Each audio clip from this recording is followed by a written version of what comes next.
भारत का समुद्र ये सिर्फ पानी नहीं है, ये लाखों मछुआरों की रोजी है।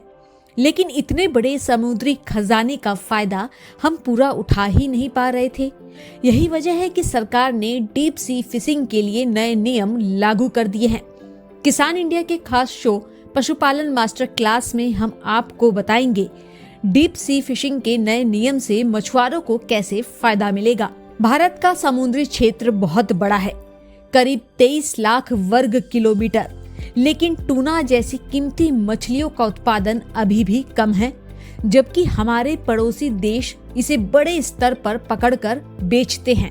इसी गैप को भरने के लिए सरकार ने डीप सी फिशिंग के नए नियम लागू किए हैं, जिसमें सबसे बड़ा कदम है mother and child vessel concept का। Mother and child vessel concept क्या है? बड़े जहाज समुद्र के बीच में ही छोटी नावों से मछलियां ले लेंगे, जिससे छोटे मछुआरे बार बार किनारे नहीं आएंगे।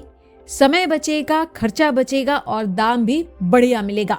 ये सिस्टम खासकर अंडमान निकोबार और लक्षद्वीप जैसे द्वीपों के लिए गेम चेंजर है, क्योंकि भारत के लगभग 39% समुद्री क्षेत्र को कवर करते हैं। सरकार ने विदेशी जहाजों को पूरी तरह बैन कर दिया है, ताकि भारतीय मछुआरों को ही पूरा फायदा मिल सके।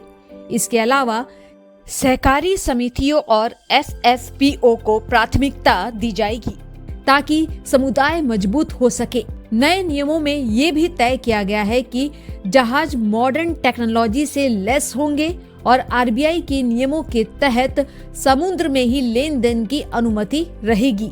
इससे ट्रांसपोर्टेशन का खर्चा कम होगा। मछुआरों के लिए डिजिटल सुविधा रियल क्राफ्ट पोर्टल शुरू हुआ है, जहां से एक्सेस पास ऑनलाइन मिलेगा। छोटे और परंपरागत मछुआरों को पास लेने से छूट है। देश में 2.38 लाख जहाज रजिस्टर्ड हैं। इनमें से 64,000 बड़े जहाजों को पास लेना होगा। पर्यावरण को भी सुरक्षा मिलेगी।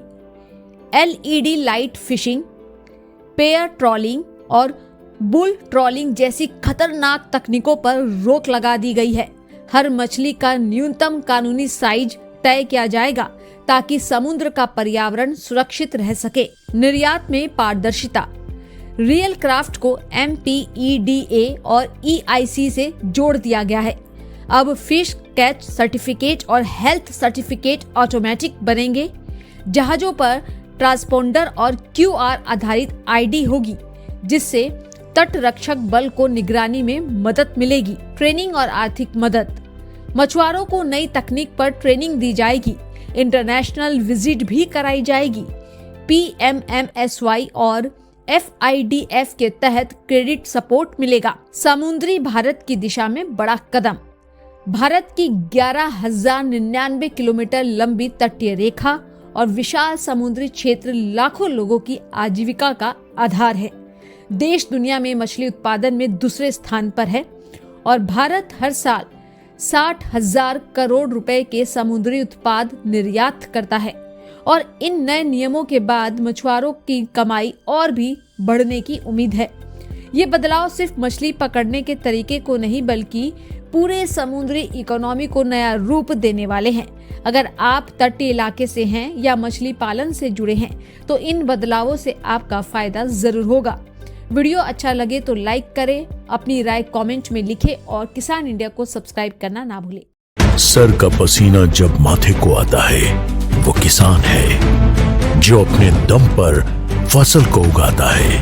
आन है, बान है, शान है, किसान है। किसान इंडिया, चलेगा हल, बढ़ेगा बल।